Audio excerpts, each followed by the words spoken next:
അസ്സലാമു അലൈക്കും. ഞാൻ Abu Rifas. Pregnancy and parenting ടിപ്സിലേക്ക് എല്ലാ കൂട്ടുകാർക്കും സ്വാഗതം. ചാനൽ സബ്സ്ക്രൈബ് ചെയ്യാനും നിങ്ങളുടെ കൂട്ടുകാരിലേക്ക് ഷെയർ ചെയ്യാനും എല്ലാവരോടും അഭ്യർത്ഥിക്കുന്നു. പുരുഷന്മാരുടെ കൗണ്ട് മോട്ടിലിറ്റി കുറവിൻ്റെ ഒരു പ്രധാന കാരണം അവരുടെ ശരീരത്തിലെ ചൂട് ആണ്, ബോഡി ഹീറ്റ്. ബോഡി ഹീറ്റ് ഒരു പരിധിയിൽ കവിയുന്നത് ആണിനും പെണ്ണിനും ദോഷം തന്നെയാണ്. എന്നാൽ ബീജങ്ങളുടെ പ്രധാന ശത്രു ചൂട് ആയതിനാൽ ഇതിനെ കുറക്കാൻ നമ്മൾ പ്രത്യേകം ശ്രദ്ധിക്കണം. വേരിക്കോസിൽ പ്രശ്നമുള്ള ആണുങ്ങളിൽ കൗണ്ട് കുറവോ അല്ലെങ്കിൽ ഒട്ടും കൗണ്ട് ഇല്ലാതെ വരുന്ന അവസ്ഥയോ ഒക്കെ ഉണ്ടല്ലോ. ഇവിടെ പ്രധാനമായും വരുന്ന ഒരു പ്രശ്നം വൃഷ്ണങ്ങളിൽ ഞരമ്പുകൾ തടിച്ചു കൂടുകയും അതിൽ ബ്ലഡ് കെട്ടിക്കിടക്കുകയും ഇക്കാരണം കൊണ്ട് വൃഷ്ണങ്ങൾക്ക് സദാസമയവും ചൂടിൽ തന്നെ ആയിരിക്കുകയും ചെയ്യുന്നു. ഈ അവസ്ഥയിൽ ബീജോത്പാദനം തന്നെ മുടങ്ങുന്നു. പുകവലി ശരീരത്തെ ദോഷകരമായി ബാധിക്കുന്ന ഒരു പ്രശ്നമാണ്. പുകവലിക്കുന്നവരിൽ മാത്രമല്ല, കൂടെ ഉള്ളവരെ പോലും അത് ബാധിക്കുമെന്ന് മാത്രമല്ല, അവർക്കുണ്ടാകുന്ന മക്കളിലേക്ക് അതിൻ്റെ ദോഷങ്ങൾ ഉണ്ടാകുന്നു. പുകവലിയുടെ ദോഷങ്ങൾ തലമുറകളിലേക്ക് കൂടി ബാധിക്കുമെന്നാണ് പഠനങ്ങൾ പറയുന്നത്. അതായത് വല്യാപ്പ നല്ലോണം വലിക്കുന്ന ആളായിരുന്നുവെങ്കിൽ അതിൻ്റെ ദോഷം പേരക്കുട്ടികളിലും ഉണ്ടാവാമെന്നർത്ഥം. പുകവലിക്കുന്നവരിൽ സ്പേം കോൺസെൻട്രേഷൻ വളരെ കുറയാൻ കാരണമാകും. അതേപോലെ തന്നെ ബീജങ്ങളുടെ DNA ഡാമേജിനും ഇത് കാരണമാകും. DNA ഡാമേജ് ആവുന്നവരിൽ അണ്ഡബീജ സങ്കലനം, ഭ്രൂണത്തിൻ്റെ വളർച്ച, ഭ്രൂണത്തിൻ്റെ ഗർഭപാത്രത്തിൽ പിടിക്കാനുള്ള കഴിവ് അഥവാ എംബ്രയോ ഇംപ്ലാന്റേഷന്, ഗർഭം അലസിപ്പോകാനുള്ള സാധ്യത, ഇങ്ങനെ തുടങ്ങിയ പ്രശ്നങ്ങൾക്കൊക്കെ കാരണമാകുന്നു. സ്ഥിരം പുകവലി പുരുഷ ഹോർമോൺ നിലയെയും ബാധിക്കും. ഇത് വന്ധ്യതക്കും കാരണമാകുന്നു. പുകവലി ദോഷകരമായി ബാധിക്കുന്ന മറ്റൊരു പ്രശ്നമാണ് ബീജങ്ങളുടെ മോർഫോളജി ഇല്ലാതാക്കുക എന്നത്. ആരോഗ്യമുള്ള ബീജത്തിന് ഒരു നിയതമായ ഷേപ്പുണ്ട്, ഒരു ഘടനയുണ്ട്. പുകവലിയുടെ ദോഷം അതില്ലാതെയാക്കും. നിങ്ങളുടെ കയ്യിലുള്ള സെമൻ ടെസ്റ്റ് റിസൾട്ട് എടുത്തു നോക്കുക. അതിൽ നമുക്ക് കാണാൻ കഴിയും തലയില്ലാത്തത് ഇത്ര ശതമാനം, വാലില്ലാത്തത് ഇത്ര ശതമാനം എന്നൊക്കെ. ഇങ്ങനെ ബീജത്തിന്റെ ഘടനയിൽ തന്നെ തകരാറ് വന്നാൽ ബീജങ്ങൾക്ക് മുന്നോട്ട് സഞ്ചരിക്കാൻ കഴിയാതെ വരും. ഇത് അണ്ഡത്തിലേക്ക് ബീജങ്ങൾ എത്തുകയില്ല. പുകവലിക്കുന്നവരിലെ ബീജങ്ങൾക്ക് ആരോഗ്യവും ഉണ്ടാവില്ല.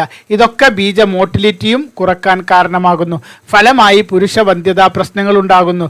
പുകവലി IVF, ICSI ചെയ്യുന്നതിൻ്റെ സക്സസ് റേറ്റിനെ കൂടി ബാധിക്കുന്ന കാര്യമാണ്. പുകവലി ഉദ്ധാരണ പ്രശ്നങ്ങൾ കൂടി ഉണ്ടാക്കും. പുകവലി പോലെ തന്നെ മദ്യപാനം, ഹാൻസ് പോലെയുള്ള വസ്തുക്കളെ ഇതൊക്കെ ആരോഗ്യത്തെ ദോഷകരമായി ബാധിക്കുന്നതും വന്ധ്യതക്കും കാരണമാണ്. അപ്പോൾ നമ്മൾ പറഞ്ഞു വന്ന വിഷയം ബോഡി ഹീറ്റ് ആണ്. ബോഡി ഹീറ്റ് കൊണ്ടുണ്ടാകുന്ന മറ്റൊരു പ്രശ്നമാണ് സെമൻ ലിക്വിഫിക്കേഷൻ അവരിൽ കൂടുന്നു എന്നത്.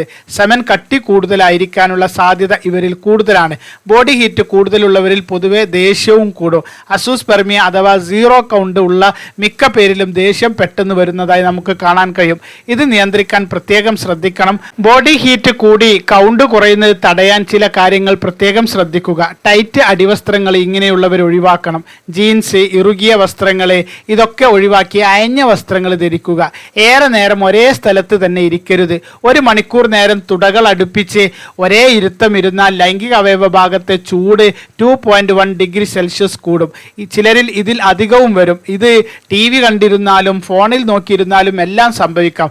സ്ഥിരം ഇരുത്തമുള്ള ഡ്രൈവിംഗ് ജോലി, ഓഫീസ് ജോലി, സ്ഥിരം ബൈക്ക് യാത്ര, തീയുമായി അടുത്തു വരുന്ന ജോലികൾ ഇതൊക്കെ ബീജങ്ങളെ ദോഷകരമായി ബാധിക്കും. വൃഷ്ണസഞ്ചിയിലെ താപനിലയിൽ ഏതാനും ഡിഗ്രികളുടെ വർധനവ് പോലും ബീജസങ്കലനത്തെ തടയുകയും വന്ധ്യതയ്ക്ക് കാരണമാവുകയും ചെയ്യും. ഉറക്കം ഒഴിവാക്കുന്നത് ബോഡി ഹീറ്റ് കൂട്ടും. പ്രത്യേകിച്ചും കിഡ്നിയിലെ ഹീറ്റ് കൂടാൻ ഇത് കാരണമാകും. പതിവായി ഉറക്കം ഒഴിവാക്കുന്നവർ, വൈകി ഉറങ്ങുന്നവരിൽ കൗണ്ട് കുറവ്, മോട്ടിലിറ്റി കുറവ്, മോർഫോളജി പ്രശ്നങ്ങൾ എന്നിവ ഉണ്ടാകും. Junk food, fast food, bakery പലഹാരങ്ങൾ ഇതൊക്കെ ബോഡി ഹീറ്റ് കൂട്ടും. അമിതവണ്ണമുള്ളവർ ശരീരഭാരം കുറക്കണം. വയറ് കൂടുതലുള്ളവർ അത് കുറക്കണം. മൂത്രമൊഴിക്കാനുണ്ടാകുമ്പോൾ പിടിച്ചു വെക്കരുത്.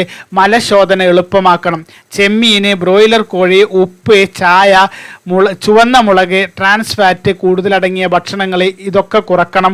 പൊരിച്ചതും ഓയിലിയായ ഭക്ഷണങ്ങളും ഒഴിവാക്കണം. അമിത സ്ട്രെസ്, ദേഷ്യം എന്നിവയും ആർത്രൈറ്റിസ്, ന്യൂറോളജിക്കൽ ഡിസോർഡർ പോലെയുള്ള ചില അസുഖങ്ങളും ബോഡി ഹീറ്റ് കൂടാൻ കാരണം. ആവശ്യത്തിന് വെള്ളം കുടിക്കുക, ചുടുവെള്ളത്തിൽ കുളിക്കാതിരിക്കുക, നീന്തുക, വെള്ളത്തിൽ ഇരിക്കുക. മുമ്പ് നമ്മളൊരു വീഡിയോയിൽ പറഞ്ഞ വൃഷ്ണങ്ങൾക്ക് ഐസ് പാക്ക് ചെയ്യുക. വെരിക്കോസിലുള്ളവർക്ക് ഇത് വളരെയധികം ഫലം ചെയ്യും. അതുപോലെ ഓവർ ആക്റ്റീവ് ആവാതിരിക്കുക, തൈറോയിഡ് ഹെൽത്ത് ചെക്ക് ചെയ്യുക. ഇതൊക്കെ ബോഡി ഹീറ്റ് കൂടുതലുള്ളവർ ശ്രദ്ധിക്കേണ്ട കാര്യങ്ങളാണ്. ഇളനീർ വെള്ളം, ലൈം വാട്ടർ, മോര്, തൈര്, കുക്കുംബർ, തണ്ണിമത്തന്, മല്ലിയില, പുതിനയില, കറ്റാർവാഴ, സെലറി, നല്ല നെയ്യ്, ഉറുമാമ്പഴം, ആപ്പിള്, അവോക്കാഡോ, ഉണക്കമുന്തിരി, സ്ട്രോബെറി, അത്തിപ്പഴം, ഈത്തപ്പഴം, ബദാം ഇതൊക്കെ ബോഡി ഹീറ്റ് കുറക്കുന്ന ഭക്ഷണങ്ങളാണ്. ഈത്തപ്പഴവും ബദാമും ഉണക്കമുന്തിരിയും അത്തിപ്പഴവും ഇതൊക്കെ വെള്ളത്തിൽ കുതിർത്ത് വേണം കഴിക്കാൻ.